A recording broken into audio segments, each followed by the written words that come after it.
Olha só, hoje a gente vai investigar uma história que parece de assombração, mas é pura política brasileira. Vamos falar de uma força invisível, um fantasma, que ajudou a moldar a nossa própria Constituição. A gente está falando de um momento chave, né? A redemocratização do Brasil. E o palco principal foi a Assembleia Nacional Constituinte, lá entre 87 e 88. E para quem olhava de fora, nossa, parecia uma bagunça total, um caos, sem pé nem cabeça. E olha, a esperança no ar era gigantesca, né? Mas, ao mesmo tempo, o cenário político era uma confusão. Tinha um monte de partido novo surgindo, só que eles pareciam fracos, super divididos e, para ser sincero, bem inconsistentes. E essa sensação de bagunça não era só uma impressão, não. Todo mundo via. Os analistas da época olhavam aquilo e viam um quebra-cabeça com as peças todas espalhadas, sabe? Os nomes dos partidos, as siglas, parecia que não significavam muita coisa. Ninguém sabia como cada um ia votar. Era uma incógnita total. Pois é. Mas aí que entra o pesquisador Rafael Machado Madeira. Ele olhou para toda essa confusão e pensou algo diferente. Ele fez uma pergunta que mudou o jogo. E se todo mundo estivesse procurando a resposta no lugar errado? E se a chave para entender esse caos não estivesse nesses partidos novos, mas nos antigos? Para encontrar essa ordem escondida, a gente precisa fazer uma viagem no tempo. Vamos voltar lá para o período do regime militar, especificamente entre 1965 e 1979, quando o Brasil tinha um sistema com basicamente dois partidos. Isso mesmo. Por mais de 10 anos, a política no Brasil era basicamente isso. De um lado a Arena, o partido do governo militar, e do outro o MDB, a oposição permitida. Essa divisão ela não foi superficial. Ela acabou forjando a identidade política de uma geração inteira de políticos.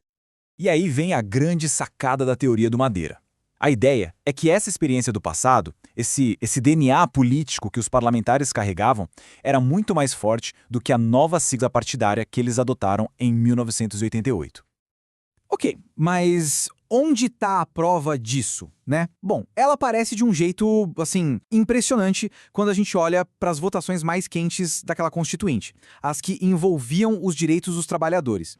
E não é achismo não, tem dados. Um estudo feito pelo DIAP, que é o Departamento Intersindical de Assessoria Parlamentar, mapeou direitinho como cada um dos constituintes votou em 20 pautas cruciais sobre direitos trabalhistas. E o resultado, gente, é de cair o queixo. Pega só os políticos que vieram da antiga Arena. Cerca de 70% deles votaram de forma sistemática contra os direitos dos trabalhadores. E o pessoal que veio do antigo MDB, a oposição. Adivinha? O mesmo padrão, só que invertido. Praticamente 70% deles votaram consistentemente a favor das pautas dos trabalhadores.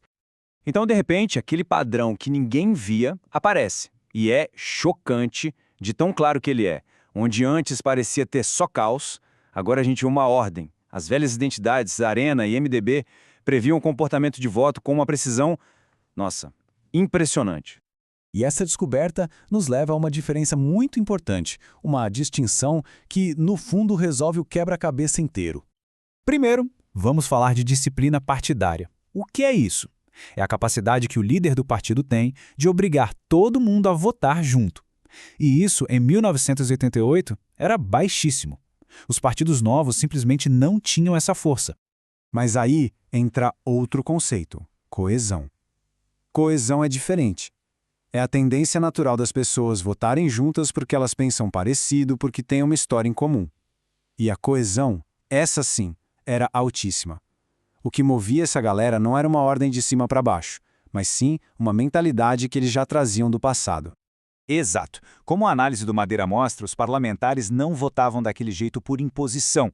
Eles votavam de forma previsível porque compartilhavam as mesmas trajetórias, as mesmas identidades políticas que foram criadas lá atrás, antes de 1979.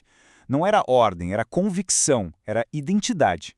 E o mais interessante é que essa ordem oculta, esse fantasma do bipartidarismo, não ficou preso lá na Constituinte. O eco dele foi muito mais longe e acabou moldando a política brasileira pelas décadas seguintes. Dá pra gente traçar uma linha do tempo bem clara aqui, olha só.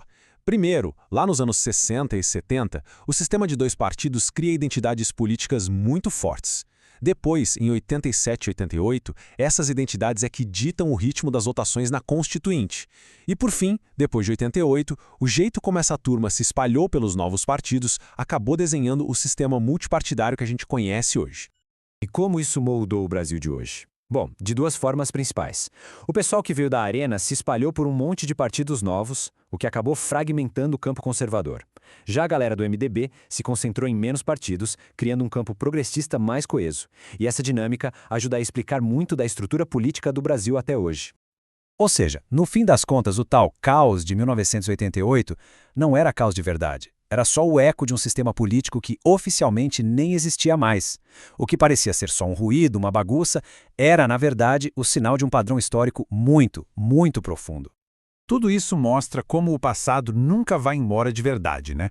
Ele continua presente, influenciando o agora. E isso deixa a gente com uma provocação final para pensar.